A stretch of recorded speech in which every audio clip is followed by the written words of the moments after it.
Welcome to the UNSECURITY podcast. Each week, Evan and Brad give an inside look at current information security news, breaches, best practices, and other things you should know to improve your information security. Here are your hosts, FRSecure's Evan Francine and Brad Nye. Well, happy Memorial Day. This is episode 29 of the UNSECURITY podcast. With me, as always, well, mostly always, is Brad Nye. Hi, Brad. Hello.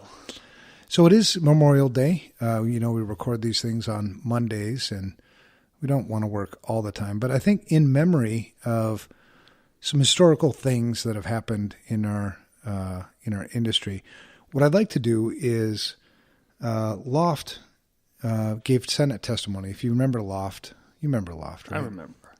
So L0pht in 1998, so I think it was May 19th, 1998, gave Senate testimony. Fred Thompson was the senator. If you remember Fred Thompson, he was on some television show. I can't remember which show that was. But it's interesting because once a year I like to revisit this. And so, it was just a couple of weeks ago when that anniversary of that Senate hearing passed. And so once a year I like to just go back and listen because it helps to kind of keep me grounded. It helps me to remember what it was like back then because you and I were both around back then, right? Yes. We're older. Yeah. Sucks to be us. But anyway, so this testimony was given on May 19th, 1998. And in it is L0pht Crack, meaning Brian Oblivion, Kingpin, who is Joe Brand, Tan, Space Rogue, Weld Pond, Mudge, Stefan Von Neumann, the whole clan was there. And this was the first time, I think, ever that the U.S. government sort of embraced the hacker culture a little bit. They brought them in. Publicly. Yeah, publicly, because they brought them in to talk to them and try to learn what's the risk here. So this is Memorial Day, and so what we're going to do for this show, something a little special, a little different, is we're going to go ahead and play that recording. And what I'd like you to pay attention to is how many of those things do they say in that Senate hearing 21 years ago are we still saying today, and how much progress have we actually made? Yeah, I was re-listening to it, prepping for this, and if you didn't know, I think you could convince people this was, 2 years ago, 3 years ago, not 20 years ago. Or even yesterday. Yeah. There's a couple of things that give it away, right. Pagers and things like that. But the principles overall, are so... it hasn't changed at all. No. And so I think it's good for us to remind ourselves, how good at this are we really? And are we focusing our attention on the right things? So in the spirit of Memorial Day, we're going to go ahead and listen to, it's a 50-minute conversation, but it's so cool. Yeah. So stick through it, and we'll see you at the end. Second panel, if you'll, gentlemen, would come forward. We're joined today by the 7 members of the L0pht Hacker Think Tank in Cambridge, Massachusetts. Due to the sensitivity of the work done at the L0pht, they'll be using their hacker names of Mudge, Weld, Brian Oblivion, Kingpin, Space Rogue, Tan, and Stefan. Gentlemen? You were the kingpin. I hope my grandkids don't ask me who my witnesses were today and say Space Rogue. But we do understand your need to do that. We appreciate your being with us. May I ask your name in the middle? I'm Mudge. You're Mudge. Mudge, would you like to make a statement? Yes, I would. Thank you very much for having us here. We think this is hopefully a very great step forward, and are thrilled that the government in general is starting to approach the hacker community. We think it's a tremendous asset that the hackers actually bring to the table here in an understanding.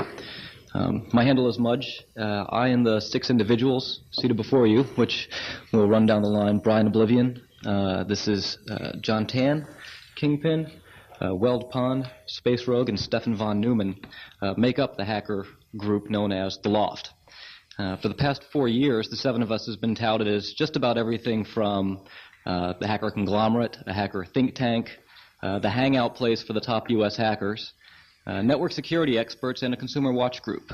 In reality, all we really are is just curious. For well over the past decade, the seven of us have independently learned and worked in the fields of satellite communications, cryptography, operating system design and implementation, computer and network security, electronics and telecommunications. Throughout our learning process, we've made a few waves with some large companies such as Microsoft, IBM, Novell, and Sun Microsystems. At the same time, the top hackers and the top legitimate cryptographers and computer security professionals pay us visits when they're in town, just to see what we're currently working on. So we kind of figure we must be doing something right.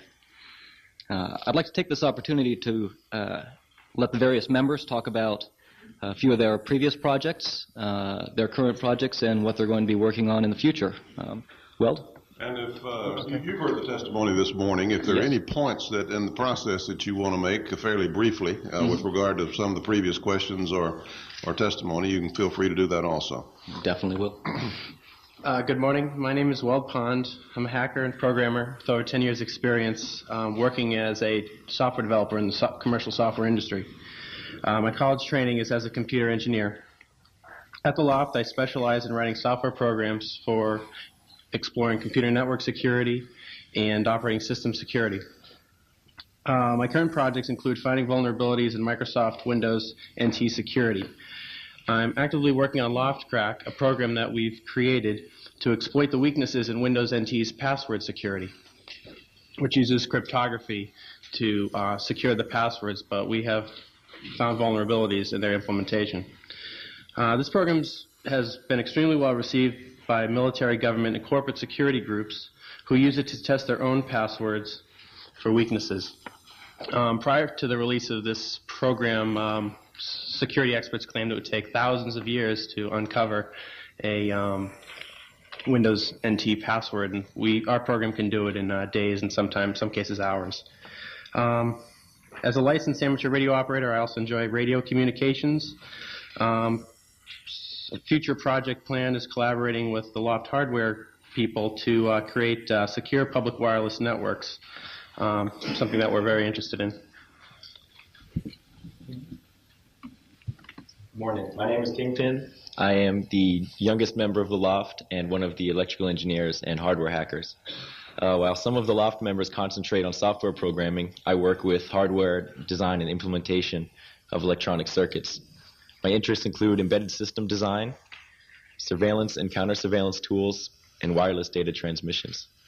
My current research project involves experimentation with the monitoring and eavesdropping of stray electromagnetic fields from computer terminals, otherwise known as tempest monitoring. Using low-cost electronic equipment, one can capture the contents of computer screens from more than 200 meters away, possibly gaining passwords and other sensitive information. The phenomenon of tempest monitoring has been known to the industry for decades, but there is not much unclassified information available on how to both capture the emissions and also protect oneself from becoming an eavesdropping victim.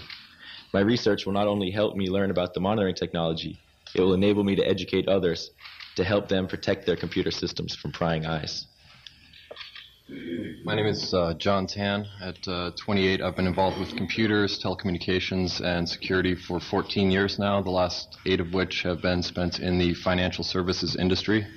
My involvement with the L0pht has primarily been nondescript, but I've achieved some notoriety in terms of documentation of some existing problems with Novell NetWare and a compilation of my newly created Palm Pilot document library. Recently, I've consulted for various manufacturing, financial services, and management consulting firms regarding information security policy and how to establish a corporate security effort. I will continue in the future to pursue an understanding of the risks of the information age and communicate those findings to the government, the industry, and the media to provide a clear, consistent message of where we are and where we need to go. Good morning. I'm Space Rogue. Although my background contains no formal computer training, I have amassed a great deal of knowledge in computer security and the use of technology applications in the area of physical security. Currently, I'm working on assessing the vulnerabilities in various proximity detection devices, such as those used by EasyPass, Mobile Speed Pass, and controlled access cards. In conjunction with Stefan Von Neumann, seated here today, and others in the hacking community, I'm acting seeking vulnerabilities in Apple Share IP by Apple Computer. I wish to take this opportunity to thank the members of this committee for inviting us here today. Good morning. My pen name is Brian Oblivion. My focus currently is microprocessor system design, satellite communications equipment, wireless communications architecture, and systems administration. Over the past few years, I have conducted research on the cellular networks, exploring the unencrypted data channels and their protocols and explored the easily bypassed hardware-based, non-cryptographic authentication used to track call expenses. Recently, I'm researching various digital decoding methodologies involving both dedicated hardware and software analysis via digital signal processing. This will result in the exposing of claimed secure wireless messaging and communication systems, and thus increasing the requirement of a more secure communications infrastructure. As an amateur radio operator, I am exploring authentication methods for amateur radio data networks. Technology developed in this arena will be applied to commercial wireless networking products, protocols, and equipment that will utilize not only authentication, but encryption of the radio channel as well. The loft for me provides a much-needed avenue for the dissemination of the present state of insecurity among various consumer networks and products. If it wasn't for groups such as ours and other motivated individuals in the security community, the state of awareness we have today would be years behind. Thank you. My name is Stefan Von Neumann. I have been working with L0pht since 1993, focusing primarily on high-power electronics, flaws in data networks, and the increasing convergence of power distribution and data distribution. My professional background includes supporting users on common computing products and networks, which gives me firsthand experience with how relatively unaware of computing risks most users are. Even worse, software publishers, internet providers, and utility companies are tight-lipped about flaws or risks inherent in products and services that touch the daily lives of most Americans. For example, in many areas of the country, including Boston area, electric utility companies are using radio transmissions and or power lines to transmit data, meter data, from customer locations. These same utility companies are also using such data transmissions for controlling their power systems. Even public water companies are using radio transmissions for controlling their water systems. In the same way that the so-called phantom controller was able to impersonate an airport control tower and issue instructions to a pilot, one could impersonate a legitimate utility company and disrupt water or electric service. Another example is internet data sent over cable television systems. Most customers of these services are not aware of the potential for another user to watch their private, quote-unquote, communications across the cable TV network. And worse, the users are not aware of the possibility that an improperly configured computer could make available their data without their knowledge. I would personally like to see that the same type of independent review process that should exist for software companies extended to utility companies and internet service providers. Finally, customers and end users should be made aware of the risks. Thank you for having us here. I'm one of the network system and cryptography wizards at the L0pht. Basically, I'm the person who breaks into the systems and undermines the network security, and that's what I do in my day job. Companies like that. Some of my previous projects were L0pht Cracked, along with l0pht, in which we developed the tool for showing administrators and users the insecurities of Microsoft's passwords.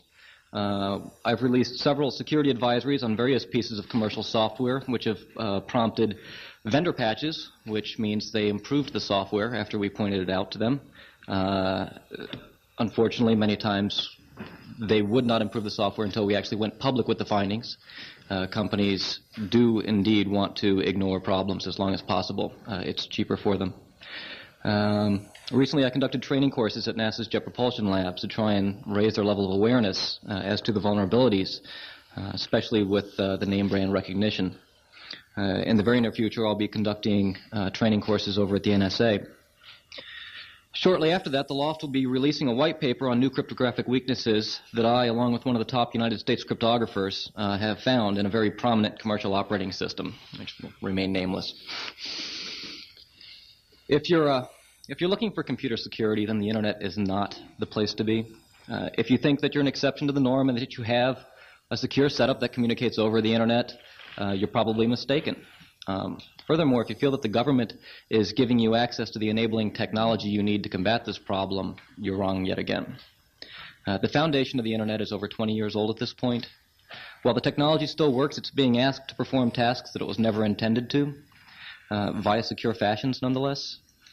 How can one be expected to protect a system on a network where any of the 7 individuals seated before you can tear down the foundation that the network was built upon, let alone the systems that are sitting on top of it? So even if computers, systems, and other peripherals on the network were secure, the problem is still moot. Can the systems be secured? Well, in many cases, they actually can be. For instance, the problem with the phantom air traffic controllers could be remedied by incorporating relatively trivial and inexpensive cryptographically secure authentication. The same would hold true for MDC 4800, which is the protocol most commonly used by mobile police data terminals to remotely pull and update records. Personal paging protocols, everybody has a little personal pager nowadays, such as POCSAG, Flex, and GOLAY, which the White House Communications Agency uses to coordinate movements of the president, would also benefit from this relatively trivial modification. Why don't strong authentication properties exist in these protocols? Most likely the same reason that simple security mechanisms are missing from all of the software, or almost all of the software, sold to corporations and agencies today. It's cheaper, and it's easier for companies to sell insecure software. There's no liability attached to the manufacturers, and there's no policing done to stop companies from selling insecure software under the guise of secure. In an industry where time to market matters, who wants or cares to add security or even thoroughly test their product? Well, you should. You, the government and consumer, should care and want software products to include security and authentication mechanisms, and I think you do. You should encourage the companies to include this in their products and hold them liable when their products fail. There are parts of the situation that the government can directly help. Lifting the constraints on cryptographic export would encourage companies to more readily include authentication and encryption in their products. The Cellular Telecommunications Protection Act is an example of legislation that is in place right now that hinders consumer watch groups such as ourselves, thus perpetuating the insecurity status quo that's out there. In conclusion, hopefully your having us here is not a fluke, and hopefully we've not offended in any way, but this might be the beginning of an ongoing dialogue between the government and hacker groups such as ourselves. Perhaps the information from such meetings will end up becoming an enabling mechanism for future change that will help organizations of all sizes, not just large government organizations. We encourage you to read the written testimony, and we are more than happy to answer any questions in as much detail or technical detail or non-technical detail as you see fit, and expound or clarify upon any concerns. Thank you very much. Thank you very much. And you have not offended any of us, and just the contrary. I think it's probably appropriate that gentlemen such as yourself are the ones who come forward and demonstrate that the emperor has no clothes. So we appreciate your coming here, especially in light of the fact that the Washington Post described you as rock stars of the computer hacking elite. So we appreciate your being with us here today. I'm informed that you think that within 30 minutes the 7 of you could make the Internet unusable for the entire nation. Is that correct? That's correct. Actually, one of us with just a few packets.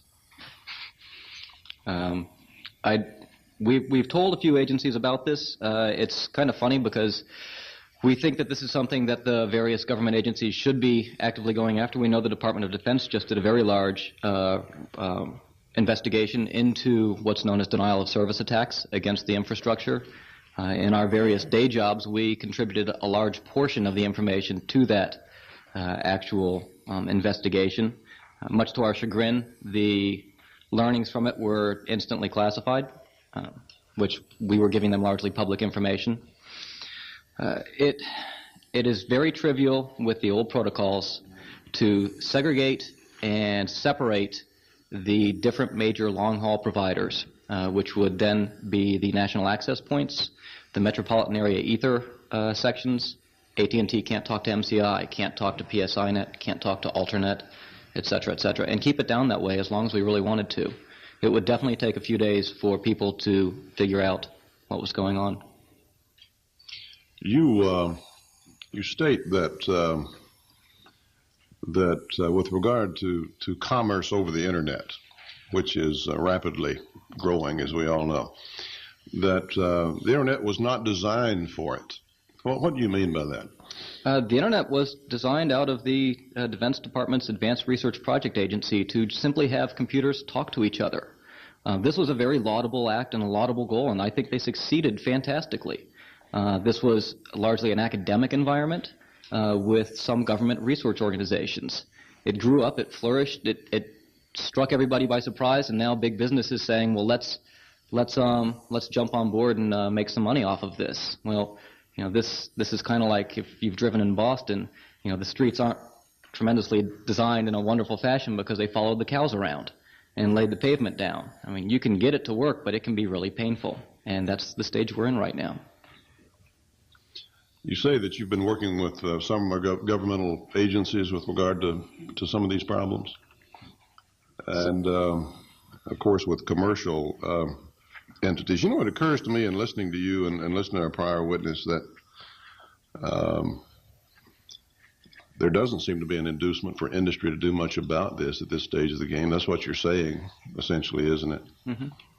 And I hope that there are some more forward-looking people in some of these industries than we've had in times past. You can look at the automobile industry or the tobacco industry or any number of industries have kept their heads in the sand, or chief executives, about problems on the horizon. And this is going to be something, as much as we dislike lawsuits, and there's too many of them in this country, this is clearly going to be something that is going to hit somebody big time one of these days before very long. And hopefully it won't take a economic disaster, to cause all that. But you can see it on the horizon, can't you? I mean, they're going to have to come to terms with the fact that their ability to do something about this is out there, and they're turning their back on a way to make their systems more secure. They're not doing it, and they're going to be clearly having to answer for that. You say that the internet and computer security is almost non-existent. Could you elaborate on that a bit? What do you mean literally? There are many aspects that make that up. The operating systems, as we just heard testimony from Dr. Neumann, very correctly, aren't incorporating any sort of real security mechanisms.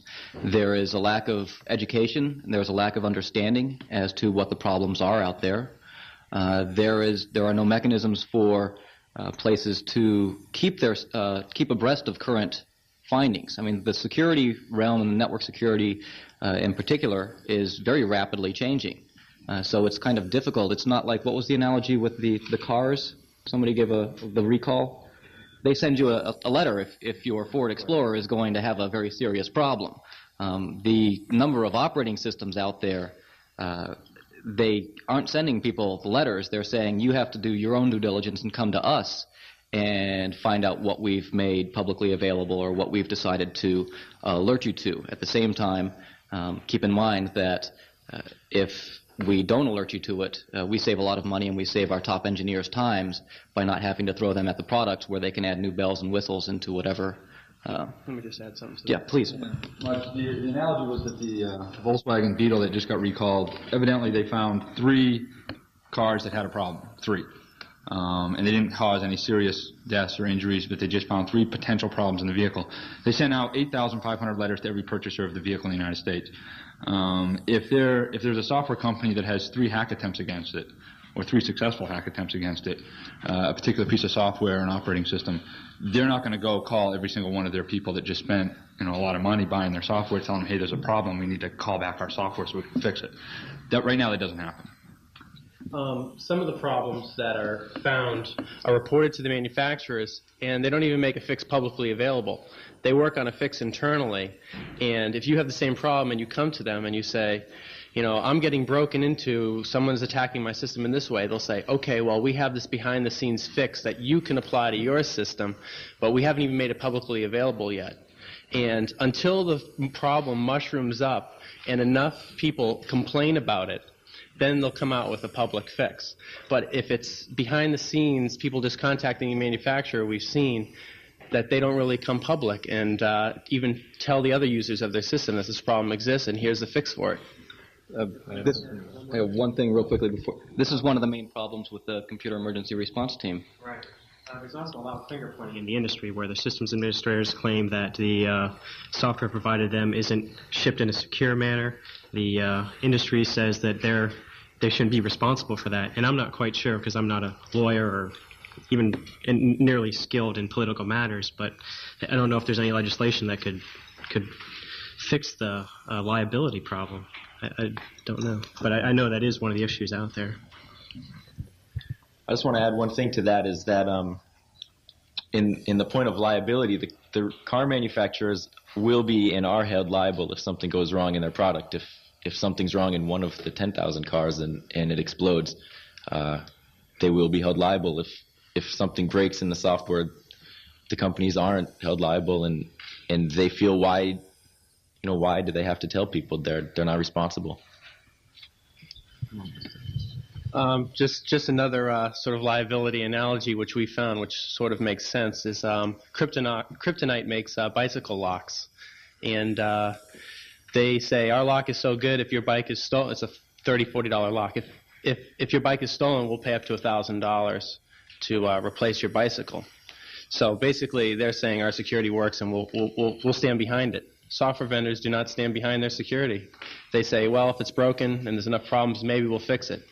But if you lose thousands of dollars, say you have an e-commerce site up on the internet and your whole business is built around their software, which they've told you is secure. They've told you, oh, we've added all these great features and you can run your business on our software. And then your business fails because of they caused your business to fail essentially if it's e-commerce. If your site's down, you're not making money. They say, sorry.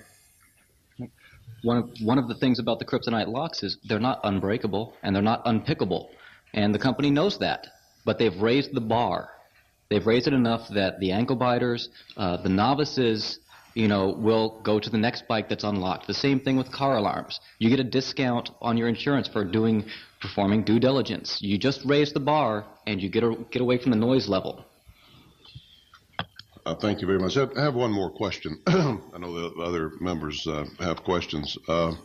Part of what you're trying to do is demonstrate something that you feel like the American people need to know, and that's part of our job also. And I'm curious,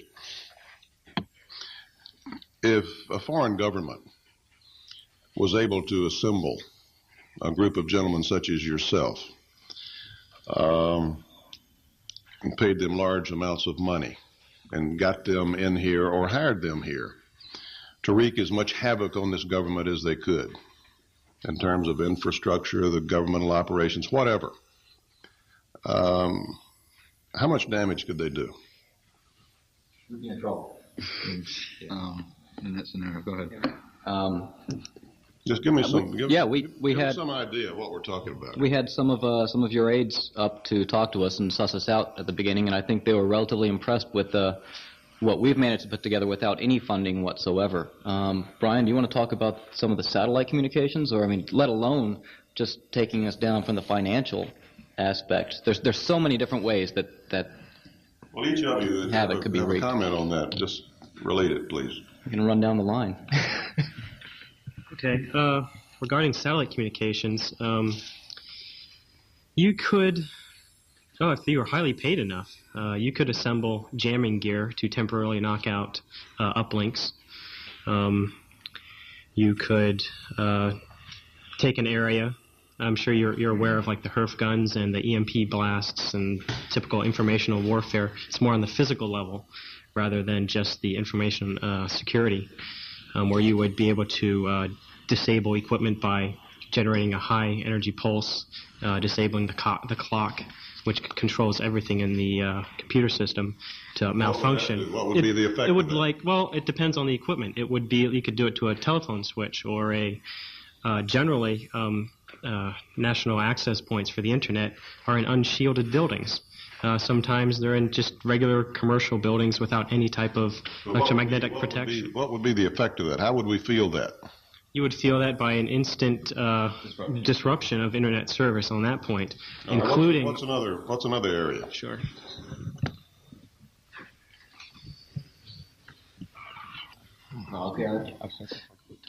Sure. We'll let Kingpin talk about Tempest. Some of the areas that you should worry about are your phone systems are down, your electricity's gone, your financial markets. We recently had a very close call in the financial markets. The disruption of service is a wonderful way of messing people up. In addition, by disrupting service in certain patterns, you can force people to take other routes.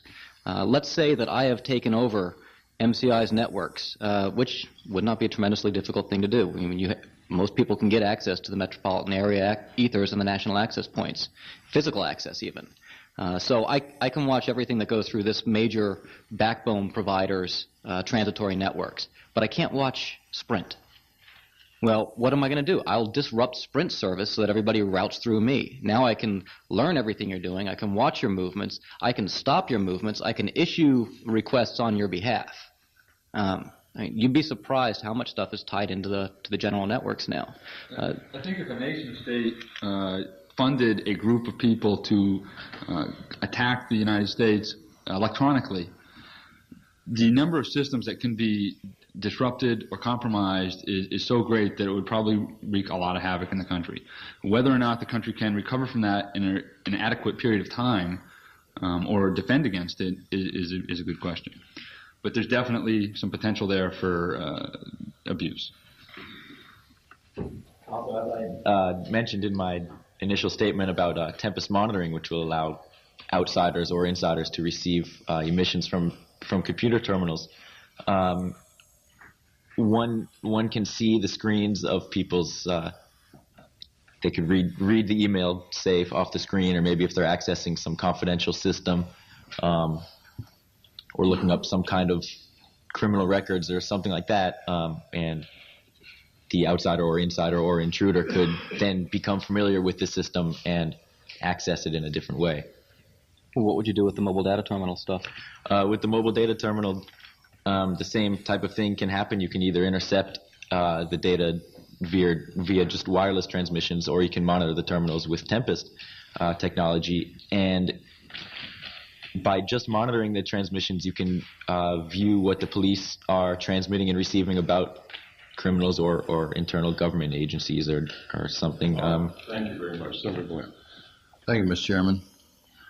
I think I had all you have fictitious names here, but I think I had the pleasure of talking to a couple of you gentlemen some 3 or 4 years ago in a different venue, and that was a fascinating conversation then. This is fascinating this morning. I'm not quite clear. Now, does the L0pht do this on a business basis now too, or are you just amateurs that get together and are doing this because, as it says in your testimony here, Space Live Well saying I'm continuing a premise for what they do. What you do is to have fun, pushing the envelope, examining security systems, providing full disclosure to all those in the security industry of our findings. Is it strictly an amateur group, or are you available for hire from people that want to avail themselves of your expertise? We have been a strictly amateur group for a long time. It's very monetarily taxing for us. So once day jobs, I guess. Yes, we all have day jobs, and this all comes out of our own pockets for all the equipment that we try and salvage together and the different projects we want to learn about. We do, when the purse strings become very tight, go out and take consulting jobs or do different consulting work. We'd be more than happy to come help people out. Unfortunately, a lot of people are scared to come talk to us. We end up beating people over the head publicly in order to get them to even fix their problems, which doesn't endear us with them tremendously. Yeah. Let me expand the area of vulnerability just a little bit here and get your comments on this. I was thinking of communication satellites and talking about that. Can you get into the command structure, the command signals that go up to position those satellites? Could you relocate them and then foul up the whole system, not by destroying them or not by fouling up the computers necessarily, but taking them out of their positions? Actually, companies like ComSat and other telemetry command and control systems are using authentication for their command structure, which is what we would recommend to other more commercial, just to other areas of wireless telemetry and control that would increase the bar of the state of security of radio-controlled telemetry systems. What about our GPS system? Is it vulnerable also? That we're going global positioning system. We're going to be relying a lot more on that. We're relying on that for some of our weapon systems that used to be highly classified. Now there's been a lot of writing about it. We're using that to a tremendously increased degree these days for our military and for commercial aviation, everything else. I have a little Magellan handheld I use in my little airplane flying back and forth, and it's great. One of the problems with GPS is it's a very weak signal. It's very easy to jam that signal. As a matter of fact, there was an incident a few months ago in upstate New York where a test was being conducted by the Air Force. The test, unbeknownst to the Air Force personnel, was interfering with the GPS signals to aircraft landing in New Jersey. Luckily, it was during the daytime, and the aircraft was trying to rely on the GPS signals to land, but they lost their GPS. So they went on manual and landed that way. Could they get into the GPS system and actually relocate some of those satellites slightly, which would throw off all that, screw up all your information that you're getting? Is that possible? Traditionally, the military has been very good about authentication methods on telemetry and command and control systems. So I think you'd be more worried about setting up, 2.x gigahertz jammer, rather than somebody actually moving the satellites around or colliding them, or jam it and relocate it because of weak signal. Right. Yeah. Or it could be hidden. One comment here. On August 21st, I believe it is, 1999, a lot of the receivers will fail. They have a year 2000 type problem where they run out of bits, and it resets to January 1980. Just thought I'd toss that one in. Yeah, I'm going to have to go. Don't be flying that day if I want to go where I'm supposed to be going, is what you're telling me. All right, I'll check that one out. How about, could you get in and transfer Federal Reserve funds to someplace? Just about everything is possible. It depends on how much money you want to throw at it, time and effort. From the amount of time and effort and the money, which is non-existent for us, and the fact that we like not being in jail, we'd say no, we wouldn't do that. If we really wanted to and really had to, yes. Because if you make it easy enough for yourself or somebody else to use it, you make it vulnerable. I look at you guys as the white hats in this whole thing. Yeah, I think your motivation, as far as I know, is excellent. And I think you want to be considered that way. But let's say we have a bunch of bad guys now. Can you, with your expertise, track back and find out who the bad guys are if they're trying to foul up GPS or Federal Reserve or something else? Can you track that back and locate the people that are not of goodwill? Backtracking and reverse hacking is a relatively tricky area. Based upon the relatively antiquated protocols that you're dealing with, there's not a tremendous amount of information as to where things came from, just that they came. It's kind of like, giving confessional to a priest. You have this big blind in between you, and you're just hoping and trusting that the person's actually there listening to you and that they can do anything about it. Getting a letter with no return address and nothing inside. You receive something, but there's no way to know where it came from. Yeah, okay. That's what I was afraid of. Mr. Neumann is still here, and I think his answer, when I asked about is a secure system possible that could not be hacked into, I believe his answer was he didn't think so. Do you gentlemen agree with that? Do you think there is a system can be designed that would be foolproof, that we could use for defense and for key elements such as the Northeast Grid or our financial, the Federal Reserve or whatever? Is it possible to design a foolproof system? I don't think it's possible to design a foolproof system, but I don't think that should be the goal. The goal should be to make it very difficult to get in. The more difficult you make it, the less risk that you assume from a foreign nation state or a teenage kid from breaking into that system. So the goal is to raise the bar and then have a plan to reconstitute after that effect if it does happen. Can you, in effect, and Mr. Newman, I think maybe you're in power distribution, I believe was said, and so on. Can you blow a computer? Can you overpower it? Can you put enough material in and just blow it? You don't need to worry about getting the material off or fouling up. You can just put it in and blow the computer. Can you do that?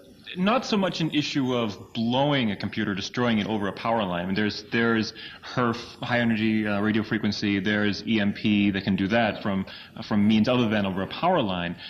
Maybe more of a concern would be interruption of power. We were in the course of one of our investigations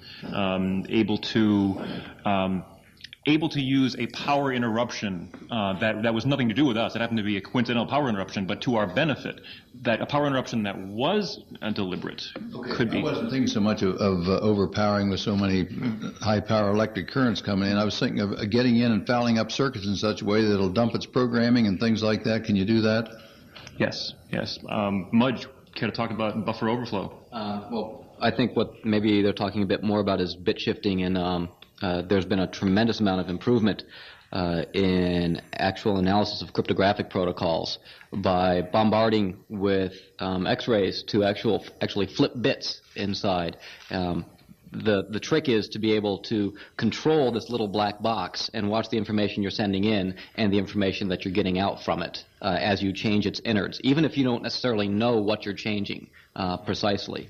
Buffer overflows are an extremely common coding problem. Many of the problems that are out there that contribute to this lack of security are extremely simple. Buffer overflows are spottable in source code by a first-year college computer programmer, by people without any college computer programming skills. The notion of race conditions, where there's a certain amount of time between what I tell you something and between what you tell another senator, that I could go in and change that information. So Senator Lieberman believes that you said something else. These are all very straightforward problems. They weren't addressed because computers really came out of a tremendous amount of fun and joy and research and exploration. They didn't think about the commercial ramifications and aspects. Probably didn't answer the question at all there.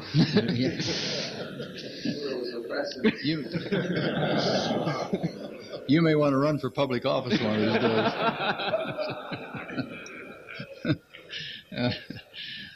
Now I blew my whole train of thought here. Oh, I know what it was.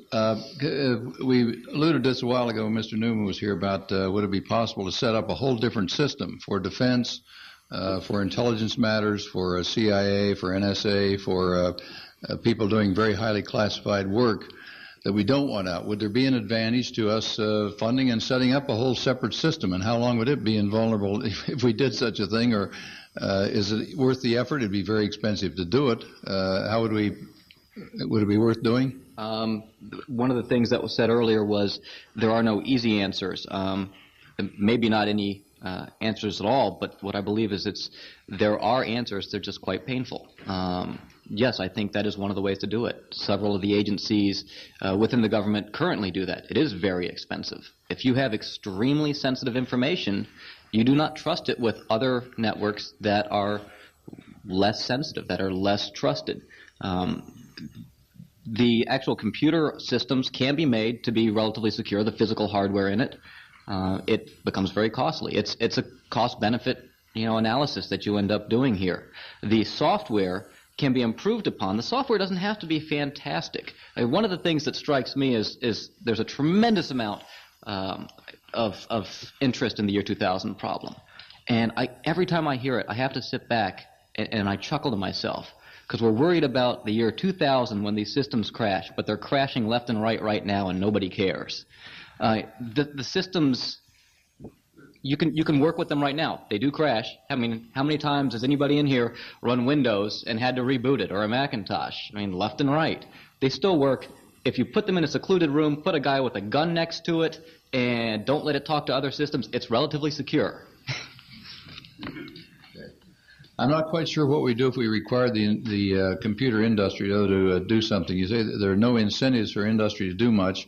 I'm not quite sure what they do. This is like some people may want to buy the equivalent of a Model T Ford. They buy a tiny car. Other people want to buy more security, so they buy a great big, or a lot of people go into vans now because they're bigger and heavier and show less fatalities in an accident, things like that. You're going to have different levels that people want to go at. How would you go about the computer industry? What would you require them to do that would make this program better, or would it just be making government agencies and people know that if they're going to go to certain types of information, or banks or the Fed or whatever, that they have to buy a computer that is upgraded to a certain level, and we should be much more cognizant of these security levels when you purchase a computer than ever before. That's sort of a convoluted statement, but you know what I'm driving at, I think.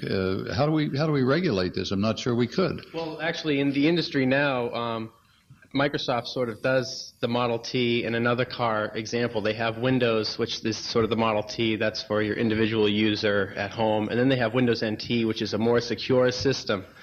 The problem is it's just more secure. Doesn't mean it is really good enough for doing what you'd say is a secure system that's good enough. And the problem is we get back to they have no liability, and they just say, it doesn't work. Sorry, we'll fix it in the next release. They don't have any way of telling you, the customer, or no one really does that I know of, what they did to make the system secure. You can't say, show me your security architecture, show me your development process that went through and looked for the problems, and show me that the system is secure. No one's doing that. No one's really selling a commercial product that does that, can assure you, the buyer, that you are buying the Cadillac with the bulletproof glass. So no one's really selling that, and no one's really assuring anyone that's true. It comes down to Microsoft just saying, trust us, and there's really no way to test the product to find out if, in fact, it is secure, at least by the end user or the consumer. So unlike the Cadillac with the bulletproof glass, you can go up and you can look at the glass and see how thick it is. You can't do that with software. Sure, my time is more than up. We don't have lights here, but just one more question here. It would seem to me maybe all of our concern, and maybe this overstates it, but our concern about whether people get in and have access or can manipulate a system where it transfers something to another spot or something, maybe this isn't our biggest danger. Maybe it's Stefan's thing over here, where you just get in. If you really want to do harm to our country, you just get in effect, blow the computer or do the transfers, as you said, about by X-ray or whatever it is, and you fouled up the whole thing irretrievably, rather than going in and trying to manipulate a system. Should our biggest worry be in this area? And it would seem to me that might be something that'd be easier to protect against than all this getting in and fouling up somebody's specific software program. Am I over optimistic? It's much simpler for someone to perform a denial of service than it is to change the data and insert their own, or to manipulate. Not be surreptitious. You'd know it when it happened. That's for sure. You exactly. wouldn't. Much less expensive to do that kind of damage, and much simpler. Easier to prevent against. Perhaps more straightforward in the short term to harden the major network access points and to the extent of a military facility, making more tempest-proof facilities. Or X-ray-proof shielding, something like that. I was thinking. Yeah, that may be simpler in the short term. There is documentation on that, and it is possible to shut down machines with the high-energy RF. Protecting against it has been done. It is done, and it's fairly simple. You can basically enclose something in a giant metal box, which will prevent the outside RF. I don't know if that's done a lot inside the government. Some of the military computers need to be tempest-proof. Brian, you were going to say something there. I think I was just going to say that the box needs to be grounded. That's all. If I may, I think it should be grounded, yeah. Thank you. One of the things I think is coming out here is got to do with it's not just the encryption, the strong encryption. It's not just the network or the operating system. It's all these things that have to be applied across the board in order for one person to actually have enough responsibility to be able to tackle the problem themselves. They have to be in an environment where there are others, not only in their own industry, but in other industries that are trying to raise that bar. So as a whole, the security goes up. Thanks, Mr. Chairman. Thanks to all of you. Senator Thompson indicated that somebody had referred to you as rock stars of the new computer age. It's probably not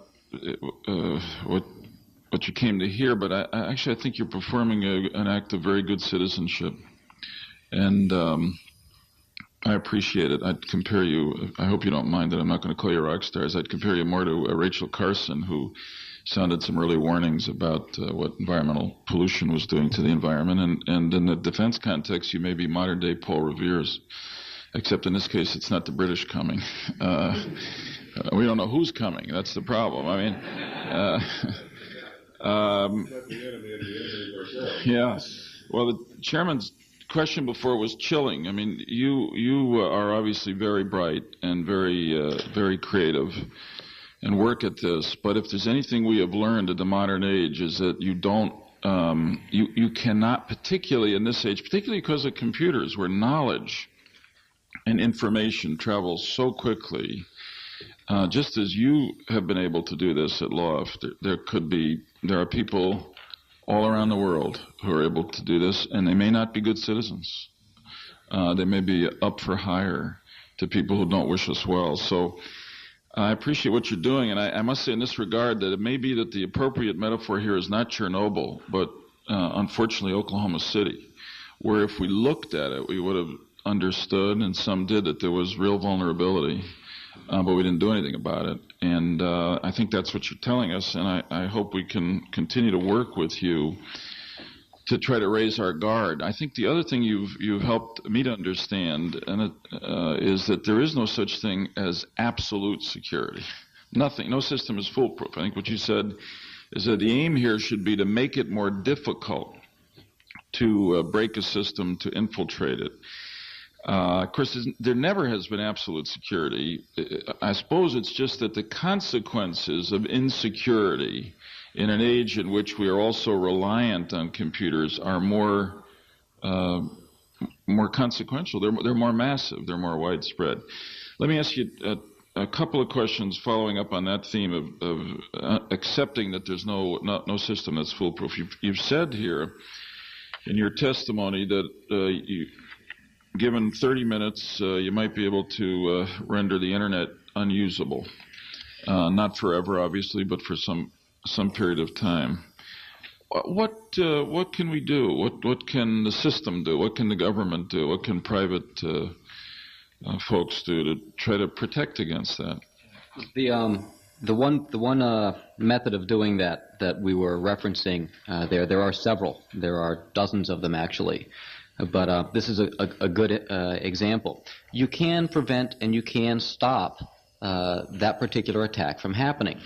However, the nature of the internet and the companies that are providing the long-haul backbone connections of it is to move the information as quickly as possible across that, because that's money. Every packet, millions of packets go by a second, is worth a little bit of money. If you even stop to look at the packets, you have to send slightly less than your maximum capacity might be, in which case your competitor now has an edge on you because they can offer faster, more efficient service. So in order to protect yourself, you very slightly, 1 millisecond per packet, degrade service. But that definitely cascades into a noticeable financial hit, which the companies aren't willing to take, so they remain vulnerable. So let me just compare things and go to you, Stefan Von Neumann, because you talked about your work in utility systems. And let me ask you just to compare, for instance, today, leaving aside what we've talked about, or let's say 10 or 15 years ago, somebody who wanted to do damage to a utility system could cut wires, could, if they were more aggressive, blow up a power station, a substation. So compare that, the effects of something more primitive like that, from somebody with hostile intent to the possibilities that you envision in the new world? It could be more well timed or more specific of an impact. I mean, where the detonation of an explosive near a substation could take down an entire grid with specific computer control of an area. You might be able to interrupt only one customer's service. Say if there was a commercial entity that was a target, that one commercial entity or that one government building could become denied of electric service or water service or the whatever the utility service was that was going to benefit the attacker. So computer service. Yes, yes, exactly. So in the past where it simply was just a destruction, it might not have had the specific focus on the attack point, where now it allows that. I think another issue is if somebody goes out and cuts a line, there's a plan in place. We send out a repairman, he fixes the line, and we're all set. Right. You blow up the building and rebuild it. If we attack the computer systems, how do we reconstitute from that? Right. There are no plans in place right now to recover from that. And there may be no way to anticipate the follow-up. I mean, if there's an attack made, a physical attack, an explosion against or line cutting, then there could be increased security in that area on those same facilities, so that the same thing wouldn't happen again. If it's a computer issue, I mean, the attacker could be sufficiently skilled that they could simply change their method slightly and go around any defense that's put up in the place of the first attack.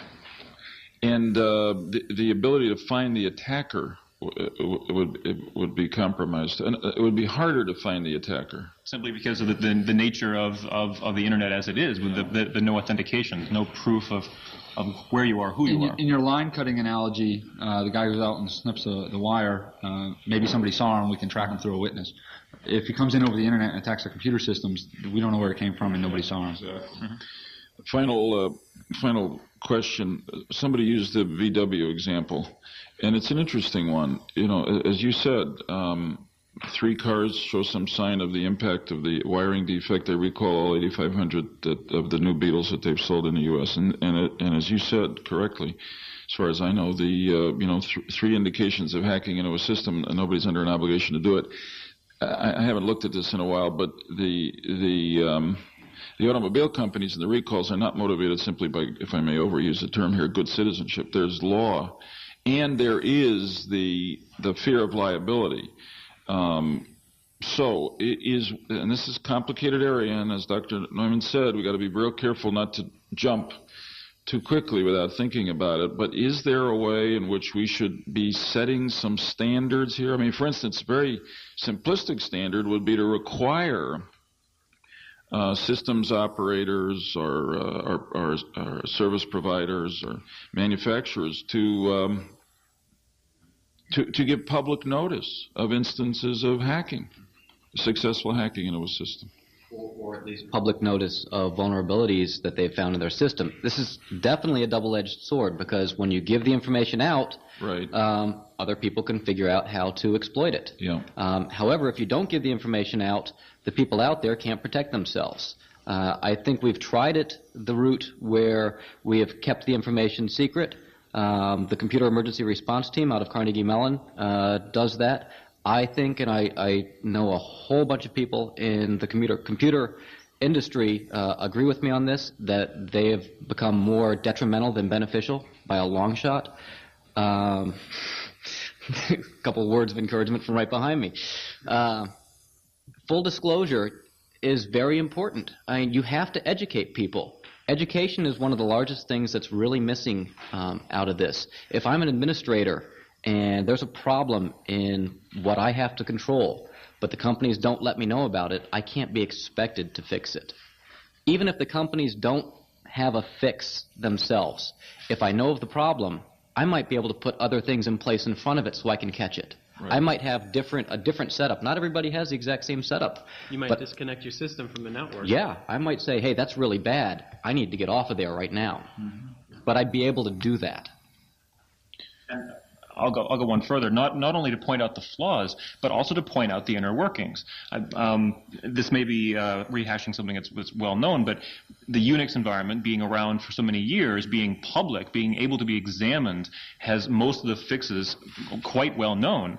Microsoft Windows NT, all of their code is completely hidden from public eyes. They don't release it. It's, as it's been said, a black box. So the public, even if end user wanted to go and look inside the internals of, say, Windows NT, they're not allowed to. It's illegal, according to the software licensing put forth by Microsoft, to disassemble, to try and reverse engineer it. That kind of a limitation is just putting the brakes on investigation of the flaws. It's like buying a car, not being able to open the hood. Exactly. Amen. It's a good comparison to close on. I want to thank you again. This is another classic example of what we find very often on this side as lawmakers, which is that we see a problem, we want to make it better, we contemplate law, but this is in an area of very developed expertise, which most of us don't have.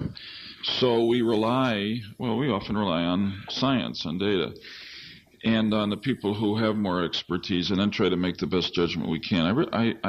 In thanking you, I really want to, although I know you've already got a day job and a night avocation, but to the extent that you find time, I really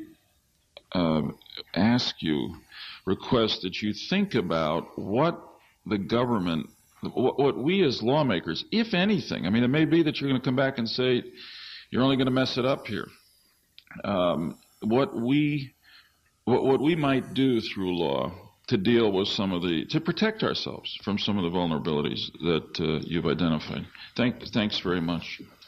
Thank you very much, gentlemen. Thank you very much for being here with us today. I, like Senator Lieberman, think that you are performing a valuable service to your country.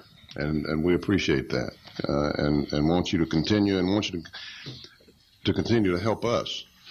I think the liability question is a very good one. I wonder, for example, whether or not it's a matter of laws, whether or not there are already laws under the common law, under state laws, the law of general tort law of negligence and fraud and uniform commercial code and all those things. The first time some big company has been compromised because of this, that it may fix itself, because there'll be a massive lawsuit, and everybody will wonder why we didn't address this in the beginning. But they're fascinating issues, and you've pointed out that our computer security is virtually non-existent, and how easy it is to obtain sensitive information and shut down valuable governmental operations, and